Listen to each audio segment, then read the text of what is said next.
주천의 주식시황 시간입니다. 안녕하세요. 주천입니다. 오늘 이 시간에는 셀트리온, 숨겨진 다크호스, 유플리마, 나스닥과 코스피.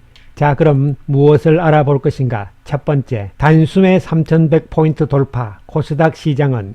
두 번째, 지수 어디까지 갈 것인가? 과거 나스닥을 보면. 세 번째, 셀트리온, 숨겨진 다크호스, 유플리마에 대해서. 네 번째, 다음 주 레키로나주 임상 발표와 이에 따른 대응 전략은. 시장 대단합니다. 단숨에 오늘 코스피 지수는 3152포인트입니다. 상대적으로 코스닥은 약보합 상태를 보이면서 소외당하는 모습이 연출이 되었습니다. 물론 코스피 시장도 상승 종목보다는 하락 종목이 많은 모습이에요. 주도주 중심의 대형주 중심의 시장 구도가 연출이 되었습니다. 이러한 구도는 우리가 지난 연말부터 계속적으로 예상을 했던 바다 이렇게 볼 수가 있는 부분이죠. 그러나 큰 흐름으로 봤을 때는 시가총액 상위 종목 위주의 코스피 시장도 어느 순간에는 조정이 나오겠죠. 지수도 조정이 나오는 상황은 나오겠죠. 그러면 또 코스닥에서도 반등할 수 있는 이러한 상황에 순환 구도는 나올 것이다 보이고, 한쪽만 지나치게 조금 집중되는 상황도 어느 정도는 나올 수 있다. 그런 측면에서 우리는 여전히 주도주의 맥락에 초점을 맞추자는 관점으로 계속적으로 접근을 하시면 될 것으로 보입니다. 지수의 전망은 사실 의미가 없다는 말씀을 이미 드린 바가 있습니다. 언제 조정이 발표될지 모르겠지만 어쨌든 조정이 한번 나오게 되면은 우리가 크게 또 놀랄 필요는 없다는 측면에서 접근을 좀 하실 필요가 있고, 조정이 나오더라도 등락이 좀 나올 거예요. 이런 상황이지 다시 폭락하고 이런 상황은 아닐 것으로 예상을 할 수가 있겠습니다. 자, 오늘 드디어 외국인들이 본격적으로 들어오기 시작을 합니다. 이제 외국인들도 포트폴리오를 새로 짜는 작업들이 어느 정도 마무리가 되면서 본격적으로 우리나라 시장에 대한 기대감, 이런 부분들 때문에 어쨌든 우리나라 시장에 대한 비중을 좀 높여나가는 구도로 나올 것이고, 또 팔 것은 또 팔 만큼 팔았기 때문에 이제부터 외국인들이 들어오는 구도다 이렇게 보는데, 거래소 시장에서 1조 6천억 외국인들 들어왔죠. 기관들은 어저께 많이 들어왔지만 의미 없다고 말씀드렸잖아요. 기관 투자가들 거래소 시장에서 연기금이 오늘도 6천억 이상 팝니다. 참 그렇습니다. 네. 어쨌든 간에 이러한 측면에서 오늘 외국인들의 산 종목을 보면은 이제 어느 정도 답이 나오는 것이죠. 삼성전자를 사기 시작을 하죠. 그리고 네이버, 현대차, 카카오, SK 하이닉스, NC소프트, 그 다음에 삼성전기, 전자우선주, LG화학 이렇게 되잖아요. 그리고 삼성바이오로직스. 결국은 주도주 맥락 쪽으로 들어오기 시작을 하는 외국인들의 모습이 역력히 보이는 것이고, 매도한 종목군들을 보면은 LG전자, 현대모비스, 현대글로비스, 롯데케미칼 이런 정도로 좀 나오는 것이죠. 물론 바이오 쪽에서는 삼성바이오 이외에는 조금 소외되는 분위기지만 전혀 신경 쓸 필요 없다, 이러한 관점에서 접근을 하실 필요가 있겠습니다. 그래서 우리가 계속적으로 강조 말씀을 드렸습니다만은 여전히 올 한 해를 이렇게 큰 흐름으로 봤을 때는 이와 같은 크게 보면 5개 맥락이죠. 이런 맥락의 주도주 맥락으로 우리가 가야 된다, 이런 측면이고, 소프트웨어 쪽에서 오늘 네이버, 카카오가 올라가잖아요. 제약 바이오 쪽에서는 조금 주춤했지만 그래도 셀트리온 그룹주들이 강한 모습을 보여주었고, 2차 전지 쪽에서 LG화학과 삼성 SDI고, 자동차 쪽에서 오늘 현대차 강력한 모습이죠. 모비스도 그렇고, 그 다음에 삼성전자 오늘 반도체 쪽에서 엄청나게 올랐잖아요. 특히 삼성전자가 예상보다 실적이 4분기 별로다 이랬는데도 불구하고 관계없이 그대로 치고 나가버리는 강력한 모습이죠. 즉 이렇게 되면은 4분기 실적에 대해서 우리가 조금 줄어들 수밖에 없다는 부분은 별로 개의치 않는 분위기가 되는 것이죠. 왜냐하면은 4분기보다는 이제 2021년 올해부터가 중요하다, 이런 관점으로 접근이 되는 것이죠. 왜? 4분기는 어차피 지나간 과거기 때문에 이런 측면에서 시장이 분위기가 되는 것이다. 이것은 역시 강세장의 특징이라고 볼 수가 있는 것이죠. 따라서 이러한 주도주 맥락군들이 시장을 이끈다는 측면에서 계속적으로 염두에 두시기 바라고, 물론 수익률 측면에서는 어느 쪽이 앞선다 이런 건 알 수가 없지만 1년을 크게 본다면 소프트웨어와 바이오 쪽이 아닐까 하는 저 개인적인 생각이란 말씀을 드리겠습니다. 자, 셀트리온 오늘 모양 좋은 모습으로 연출이 됐죠. 드디어 거래량이 조금씩 늘어나는 구도가 오늘 나타납니다. 상당히 의미 있는 모습으로 보이는 것이죠. 물론 오늘 외국인들 75억밖에 매수를 안 했기 때문에 조금 그렇다 이렇게 볼 수가 있지만, 장중에는 계속적으로 매도 우위였어요. 그러다가 막판에 가서 2만 주 매수로 돌리면서 금액은 뭐 크진 않지만 어쨌든 막판에 사는 외국인들의 모습이다 이렇게 볼 수가 있는 것이죠. 최근에 계속 그런 모습이죠. 모양상으로도 지금 이제 준비를 잘 하고 슬금슬금 지금부터 출발하는 이러한 모습이 나타나고 있죠. 미리 어저께도 말씀을 드린 바가 있습니다. 오늘 외국인들 창구에서 보면은 아침에는 시티그룹과 CS에서 들어와서 시작을 했지만 시티그룹이 막판에 가가지고 또 11만 8천 주를 파는 창구의 모습입니다. 시티그룹 창구에서 파는 것이죠. 그럼에도 불구하고 전체적으로는 외국인들 매수 우위였다 이렇게 볼 수 있는 대목이죠. 따라서 셀트리온 오늘 상당히 좋은 모습이다 이렇게 보시면 되고, 셀트리온 헬스케어도 오늘 상당히 좋은 모습이죠. 물론 오늘 외국인들이 38억 정도 매도 우위입니다. 매도 우위긴 하지만 여전히 매도가 좀 많이 줄어드는 모습이잖아요. 이러한 모습이 나타났고, 창구별로 보더라도 셀트리온 헬스케어는 JP 모간에서 아침부터 매도 4만 주 이렇게 매도하면서 출발을 하는 모습이었거든요. 예, 그러나 결국은 외국인들 매도는 줄어드는 모습이다 이렇게 볼 수 있는 거고, 큰 의미가 없죠. 지금의 모습은 이제 바닥을 확인하고 치고 나가는 모습이다 이렇게 해석이 될 수 있는 부분. 셀트리온 제약도 상대적으로 오늘 조금 주춤했지만 그래도 오늘 좋은 모습입니다. 2% 상승세를 보여주면서 외국인들도 76억 매수 우위죠. 제약도 마지막에 가서 외국인들이 사는 모습으로 바뀌는 거죠. 그렇습니다. 따라서 셀트리온 그룹주 세 종목군들은 지금 단기적인 바닥을 잘 짜고 이제 출발하는 모습으로 해석이 됩니다. 지금 삼성전자 7% 올랐는데 또 현대차가 오늘 뭐 엄청 올랐는데, 이래서 상대적으로 자꾸 남의 떡이 크니까요. 비교를 하지 마시고 나는 나의 길을 간다 이런 측면에서 접근을 계속적으로 해 나가시기 바랍니다. 따라서 이제 때가 됐다 이런 측면에서 접근을 해야 되고, 결론적으로 말씀을 드리면 다음 주 13일이 레키로마주 임상의 발표가 나오는 날이잖아요. 13일 날 끝나고 저녁 때 한 6시쯤 이렇게 나올 건데 장중의 이야기는 좀 흘러나올 겁니다. 월, 화, 수 이렇게 해서 시세가 좀 강하게 나올 수 있는 여건은 돼 있다 이런 측면에서 접근을 해 나가 주시고, 단기적인 측면에서는 이번에 고점을 돌파할 것이냐 말 것이냐 이런 부분들인데요. 뭐 그런 부분을 조금 더 두고 봐야 되는 대목이다 이렇게 판단을 해볼 수가 있겠습니다. 아무튼 우리가 미리 타이밍을 잘 잡아서 또 살 수 있는 권역에서는 미리 또 많이 사놨다 이런 측면에서는 좋죠. 그렇습니다.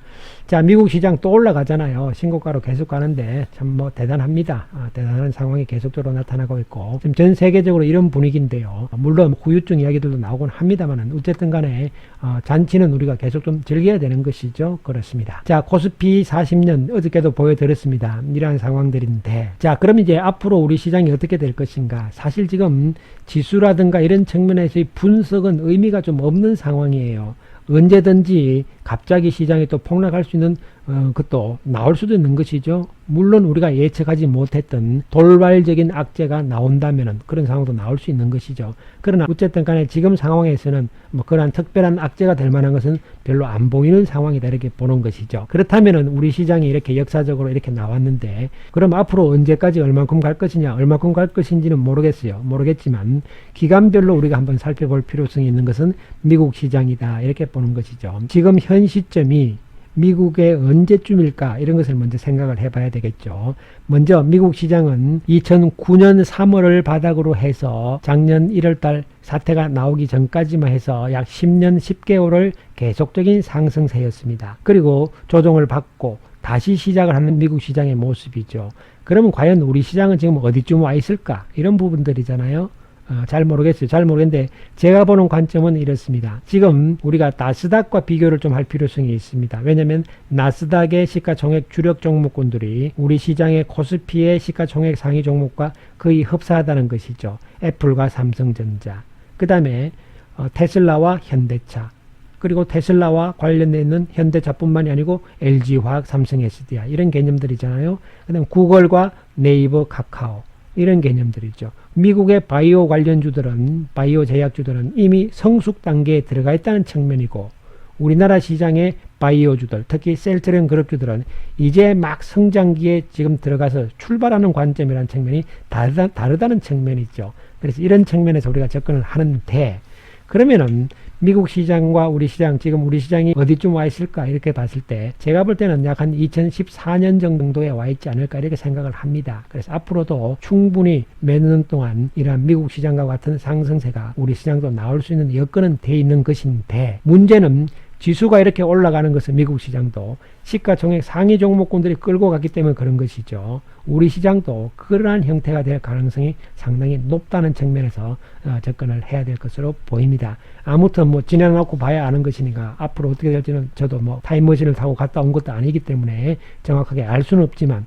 그러나 그런 측면에서의 큰 흐름은 우리가 열어놓고 생각하자, 이런 관점에서 접근을 해본 필요성은 있겠다, 이렇게 보입니다. 자, 조금 범위를 좁혀서 지금 문제가 되는 것은 신용 잔고가 늘어나니까 문제가 된다, 이렇게 되는데요. 자, 시장에 올라가게 되면 고객 예탁금과 신용 잔고는 같이 늘어나는 추세에 있습니다. 따라서 중요한 것은 고객 예탁금이 더 중요한 것인데요. 앞으로 얼만큼 들어올 것인가, 이런 부분이잖아요.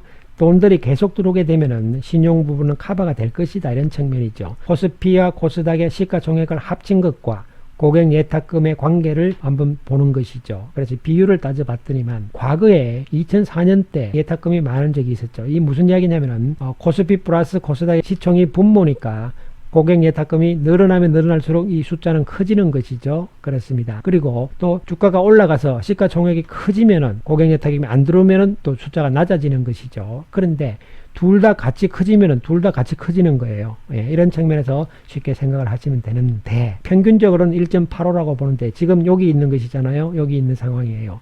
과거를 봤을 때는 아직 예탁금이 충분히 들어올 시점은 더 많이 놓여있다, 이렇게 봐야 되는 것이죠. 예탁금의 증가 추세가 작년뿐만이 아니고 앞으로도 계속 지속될 것이다, 이런 측면에서 역시 유동성 측면에서의 시장 구도와 유동성과 겸비되는 실적들, 이런 부분이 병행되는 시장이 앞으로 계속적으로 나올 가능성이 있다고 보는 것이죠. 그리고 지금 외국인들은 오늘부터 본격적으로 들어오기 시작을 하는데요. 이 그림을 보시면 잘 아시겠지만 코스피의 시가총액과 외국인의 지분율의 관계인데 다른 거 보실 필요가 없어요. 시가총액은 주가가 올라간다는 뜻이죠. 이 초록색과 회색의 움직임을 보시면 항상 붙어 다닌다는 것이죠. 즉 다시 말씀드리면 초록색과 회색이 이렇게 떨어지면 다시 또 붙어서 같이 간다는 것이죠. 그 이야기 뭐냐면 주가가 올라가면 외국인들 지분율이 늘어난다는 이야기죠. 근데 지금은 어떤 상황이냐면은 지금 주가는 이만큼 올라갔는데 외국인 지분율이 여기 있습니다. 따라서 시간이 지나면 지날수록 이 회색이 올라가 주면서 따라 붙으면서 주가와 그리고 외국인 지분율이 늘어난다는 이야기가 되는 것이죠. 그 이야기는 앞으로 외국인들이 계속적으로 우리 시장을 사서 들어올 가능성이 높다, 이렇게 해석을 하시면 되는 것이죠. 그 다음에 중요한 것은 외국인들이 들어오기 위해서는 우리나라가 매력이 있어야 되는 것이죠. 즉 실적, 이익에 비해서 주가 수준이 높으냐 낮으냐를 나타내는 것이 퍼가 되는 것인데요. 이것은 낮을수록 좋다고 말씀을 드렸습니다. 아직 우리나라는 지금 13.7에 불과한 것이죠. 지금 대만이 19.7이잖아요. 인도가 지금 23.8입니다. 그렇다면 충분히 우리 시장도 더 올라갈 수 있다. 그렇다면 이익도 늘어나면서 주가도 많이 올라갈 수 있다는 측면에서 이 숫자는 낮을수록 앞으로 올라갈 상승률이 더 많이 남아있다는 측면으로 해석을 해주시면 되겠습니다. 따라서 외국인들한테는 매력적인 아시아의 시장이다, 이렇게 보시면 되는 것이고, 단기적으로는 언제든지 4분기 영업이익이 좀 줄어드는 상황이기 때문에 조정은 나올 수 있지만 오늘 삼성전자를 봤을 때는 이런 상황은 별로 아닐 거다, 이렇게 판단을 할 수 있는 부분이죠. 자, 그 다음에 이제 우리가 중요한 것은 이 셀트리온 그룹주들, 셀트리온인데요. 지금 우리가 셀트리온에 대해서 잘 이렇게 분석을 하고 이렇게 하는 이유는 뭐냐면은 역시 장기적인 측면을 보는 것이죠. 특히 이 그림에서 보여주는 것은 바로 휴미라입니다. 재작년이 되는 것이죠. 2019년 매출액의 1등 제품이 휴미라입니다. 이 휴미라의 바이오시밀러를 셀트리온이 이번에 유럽의 승인을 완전히 받았잖아요. 그러면서 이제 올해 4월 5월부터 본격적인 유럽 판매가 시작이 됩니다. 이름은 유플리마죠. 가장 큰 시장에 들어가는 유플리마이기 때문에 이것의 의미는 상당히 크다는 것이죠. 휴미라 바이오시밀러의 이름이 유플리마다, 이렇게 생각을 하시면 되겠습니다. 자, 이 유플리마는 세계 최초입니다. 고농도 제형이죠. 특히 피하 주사형이기 때문에 SC입니다. 즉 램시마 SC처럼 자기가 주사를 맞으면 되는 겁니다. 그렇기 때문에 상당히 편리하다는 것과 또 고농도 제형이라는 것이 세계 최초라는 것이죠. 지금 기존의 오리지널 휴미라를 충분히 공략할 수 있는 그러한 상황이라고 볼 수가 있는 것이죠. 그 다음에 그 이유는 뭐냐면은 첫 번째는 경쟁력입니다. 즉 부작용이 없다는 것이에요. 약물 투여량을 절반으로 줄이고 통증을 유발할 수 있는 구연산염, 이것을 제거했기 때문에 부작용이 없다는 것이고, 그 다음에 시장성 측면에서는 이미 휴미라 바이오시밀러 쪽에서는 저농도형으로 많이 나와 있습니다. 그러나 셀트리온은 고농도형으로 세계 최초로 출시를 했어요. 이미 오리지널 회사인 에버비사에서는 2016년부터 고농도로 갔거든요. 그래서 이 고농도로서 90%로 계속 고농도 제형을 갔기 때문에 이 부분에 대해서 아무도 경쟁을 못했습니다. 그러나 유일하게 이번에 셀트리온이 이 고농도 쪽으로 경쟁자로 뛰어든 것이에요. 이렇기 때문에 새로운 다코스다 이런 것은 당연하다 이렇게 볼 수 있는 것이죠. 이에 따라서 실적 측면에서 이제 출발이잖아요, 여러분. 이에 따라서 램시마 SC와 유플리마 그리고 우리가 잘 알고 있는 레키로나주와 그 다음에 진단키트 이런 부분들까지 가세를 하게 된다는 것이죠. 따라서 이런 큰 아웃라인을 보시면서 우리가 접근을 해야 되고 단기적으로 우리가 매수 타이밍 다 잡았습니다. 다 잡은 상태고 당연히 보유하고 계신 분들은 지속적인 보유 전략으로 계속적으로 나아가 주시기 바라겠습니다. 감사합니다.